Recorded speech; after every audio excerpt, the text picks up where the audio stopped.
하나님의 위로와 하나님의 은혜가 여러분들 가운데 함께 하시기를 주님의 이름으로 축복합니다. 오늘 계속 반복되는 말씀이 주께서 진노하셨다, 여호와께서 진노하셨다, 하나님께서 진노하셨다. 지금 예루살렘의 멸망은 결국 하나님의 진노 때문이다, 이렇게 말씀하고 있습니다.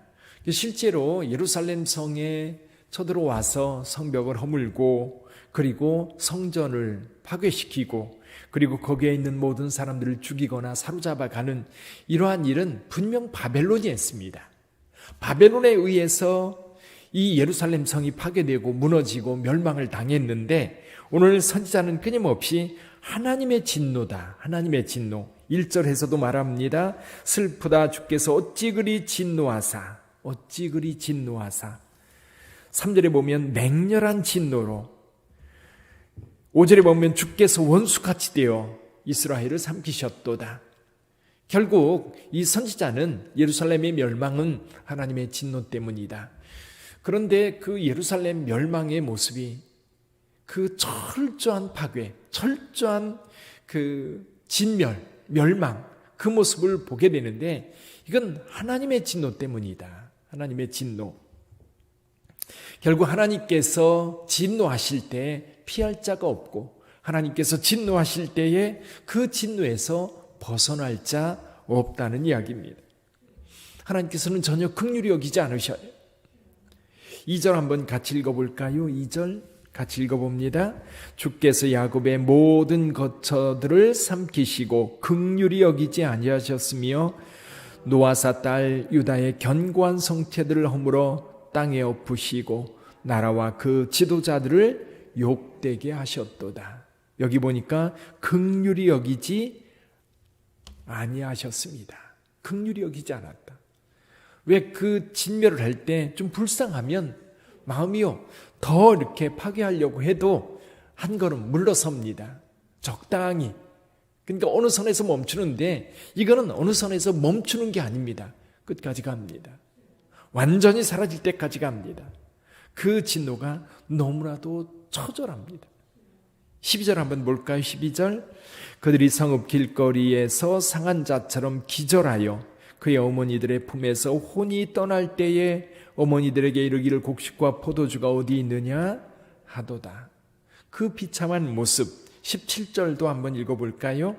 여호와께서 이미 정하신 일을 행하시고 옛날에 명령하신 말씀을 다 이루셨으며 긍휼히 여기지 아니하시고 무너뜨리사 원수가 너로 말미암아 즐거워하게 하며 내 대적들의 뿔로 높이 들리게 하셨도다. 그동안 예루살렘은 모든 나라들의 아름다운 성읍이었고, 그리고 지나는 사람들마다 그 보고 싶었던 성읍이었고, 거대한 성읍이어서 사람들에게 큰 소문이 났던 그런 성읍이었습니다. 근데 하나님의 진노로 인하여 여기가 철저하게 파괴되고 흔적만 남은 그 모습을 보면서 여기가 거기냐, 지나는 사람들이 그렇게 얘기한다는 겁니다. 여기가 거기냐, 그렇게 아름다웠던 성읍이냐. 66절에 보면 내 모든 원수들은 너를 향하여 그들의 입을 벌리며 비웃고 이를 갈며 말하기를 우리가 그를 삼켰도다. 우리가 바라던 날이 과연 이 날이라. 우리가 바라던 날, 누가 바라던 거예요? 원수들이 바라던 날, 대적들이 바라던 날, 바로 그 날이 여호와 하나님으로 말미암아 이루어졌다는 얘기입니다. 이 상황에 대해서 선지자는요 너무너무 고통스럽고 힘든 겁니다. 그래서 선지자의 마음 11절 한번 볼까요? 11절 같이 읽어봅니다. 내 눈이 눈물에 상하며 내 창자가 끊어지며 내 간이 땅에 쏟아졌으니 이는 딸 내 백성이 패망하여 어린 자녀와 젖 먹는 아이들이 성읍 길거리에 기절함이로다. 이게 눈물의 선지자 예레미야의 모습. 내 눈이 눈물에 상하며 내 창자가 끊어지며 내 간이 땅에 쏟아졌다. 그 모습을 보면서 예레미야가 얼마나 가슴 아팠을까요? 예레미야가 젊었을 때부터 오래도록 예루살렘을 향해서, 예루살렘의 결론이 이 젊었을 때부터도 예레미야는 봤던 겁니다. 이대로 가면 분명히 하나님의 진노로 인하여 이 성은 망할 것이다. 그리고 하나님께서 분명히 도구로 사용하는 바벨론을 일으키고 있는 모습도 봤어요. 그리고 그 바벨론에 의해서 1차, 2차 침범을 당했고, 그리고 그때도 혹독한 고난이 유다 백성들에게 있었어요. 그러면 돌이키고 하나님의 말씀에 귀를 기울이고 힘들고 어렵고 지쳐 있지만, 일어날 힘조차 없지만, 그러나 그럼에도 불구하고 그 자리에서 여호와께로 돌아와서 여호와의 말씀에 순종하며 그 말씀을 따라 의의 길을 선택했다면 아마 하나님은 그들에게 긍휼을 베풀어 주셨을 겁니다. 경고가 계속되었어요. 경고가 계속되었음에도 불구하고 그 경고를 듣지 않았던 유다 백성들, 왕을 비롯해서 고관들, 모든 백성들, 우상 숭배에서 떠나지 않았고 불의에서 떠나지 않았고 하나님의 말씀에 순종하여 차라리 바벨론에 복종하라고 이야기하는 그 음성을 그냥 흘려들어 결국 여기까지 온 거예요. 근데 오늘 저는 이 예루살렘이 아주 철저하게 파괴되는 이 모습을 생각하면서 이런 생각이 드는 거예요. 우리에게 지금 평화의 때입니다. 은혜의 때입니다. 그런데요, 앞으로 주님께서 어떤 심판을 이 세상에 베풀지 그걸 성경을 통해서 계속 말씀해 주고 계시거든요. 요한계시록을 통해서 또 여러 성경을 통해서 마지막 때 이루어질 일에 대해서 우리 하나님께서는 계속해서 경고하고 계세요. 에레미야가 예루살렘을 향해서 경고했듯이 하나님의 말씀은 분명히 종말의 때에 대해서 분명히 경고하고 있습니다. 그럼 이 경고도 마찬가지예요. 그럼 예루살렘의 파괴는, 여기 예루살렘은 이게 철저하게 파괴된 것이 두 번이나 있었어요. 여기 지금 바벨론에 의해서, 나중에 예수님 시대 이후에 로마에 의해서도 동일하게 파괴됩니다. 이렇게 철저하게 파괴되는 모습을 우리에게 보여주시는 이유는 마지막 때 심판이 이럴 거라는 거예요.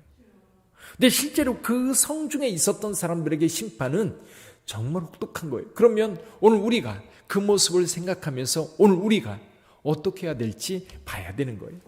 그러니까 성경에, 그리고 기독교 역사 속에서 하나님을 떠나 악을 행할 때에 하나님께서 어떻게 심판하셨는지 우리는 알고 또 기억하고, 그리고 그 심판에 피할 수 있는 방법을 찾아야 되는 거예요. 우리 하나님께서는 분명히 우리에게 길을 주셨어요. 분명히 그 길을 피해서 우리에게 영생하도록 하는 그 길을 우리에게 주셨어요. 예수께서 말씀하십니다. 내가 곧 길이요 진리요 생명이 나로 말미암지 않고는 아버지께로 올 자가 없느니라. 이 세상에 구원받을 다른 이름을 주신 적이 없다고 그랬어요. 오직 예수 그리스도만이 우리가 하나님 나라에 갈, 이 세상에서 하나님의 진노를 피할 유일한 길이라고 하는 것을 분명하게 말씀해 주고 있어요. 자, 이번 코로나 사태 같은 경우도요, 경고예요, 경고. 아마 그래서 많은 분들이 이 코로나 사태가 딱 발생하면서 얼마 지나지 않아 많은 사람들이 힘들고 어려운 상황임에도 불구하고 몇 가지 변화되는 것들이 있었어요. 그 중에 한 가지가 뭔 줄 아십니까? 공기가 깨끗해졌어요. 그래서 지금은, 여러분, 지금은 먼지가 나쁨이다, 뭐 보통이다, 그런 얘기 나와요? 안 나와요. 싹 사라져 버렸어요. 근데 또 코로나 바이러스 이 사태가 몇 년 지나면 또 까맣게 잃어버릴 거예요. 이게 이제 환경 문제라고 봅니다. 학자들은 환경 문제 때문에 이 동물들에게 있는 이 바이러스가, 이게 동물들의 서식지가 파괴되면서 이거 자꾸 인간에게 오는 거예요. 자꾸. 그래서 돼지 콜레라라든지 또 조류 독감이라든지 같은 종류거든요. 같은 이제 유행병들이 돌면서 이것도 하나의 경고. 또 하나는 지진 같은 거가요, 계속해서 여러분 점점점 강해집니다. 물론 옛날에도 그런 일이 있었습니다만은 최근에 동남아 쓰나미라든지 일본의 그 대진이라든지 이런 참사들이 점점 더 강력해져요. 경고예요, 경고. 특히 이 핵발전소 같은 경우도요, 굉장히 두려운 일입니다. 지금 체르노빌 같은 경우는 완전히 소련에서요, 완전히 봉쇄해가지고 거기에 참사를 아예 외부에 알리지도 않잖아요. 이런 일들이 세상에 이루어지면서 하나님의 심판이 어떻게 우리 가운데 임할지 염두에 두고 사셔야 돼요. 염두에 두고 이 길에서 어떻게 하면 우리가 영생의 길, 이 땅에서 주님과 함께 평안히 살다가 하나님 나라 갈 수 있는지를 늘 염두에 두고 기도하면서 가야 됩니다. 우리가 살아있고요, 우리가 이렇게 예배할 수 있고요, 이렇게 기도할 수 있고요, 하나님의 말씀을 따라 우리의 삶을 고칠 수 있는 지금이 바로 은혜의 때인 겁니다. 그래서 성경은 말씀하는 겁니다. 지금이 은혜의 때요, 지금이 바로 구원의 날인 거예요. 이걸 깨닫지 못하고 예루살렘처럼 악을 계속해서 행한다면 그 멸망은 비참하게 오는 거예요. 오늘 또 그걸 깨닫고 주님과 함께하는 저와 여러분들이 되기를 주님의 이름으로 축원합니다. 우리 주 예수 그리스도만이 길이요, 그분을 따라가는 것만이 이 환난 날에 유일한 구원의 길이고, 그리고 그와 함께 영생을 누리게 된다는 사실을 분명히 알고 오늘 하루도 주님의 뜻에 합당한 삶을 살아가는 저와 여러분들이 되기를 주님의 이름으로 축원합니다. 기도하겠습니다.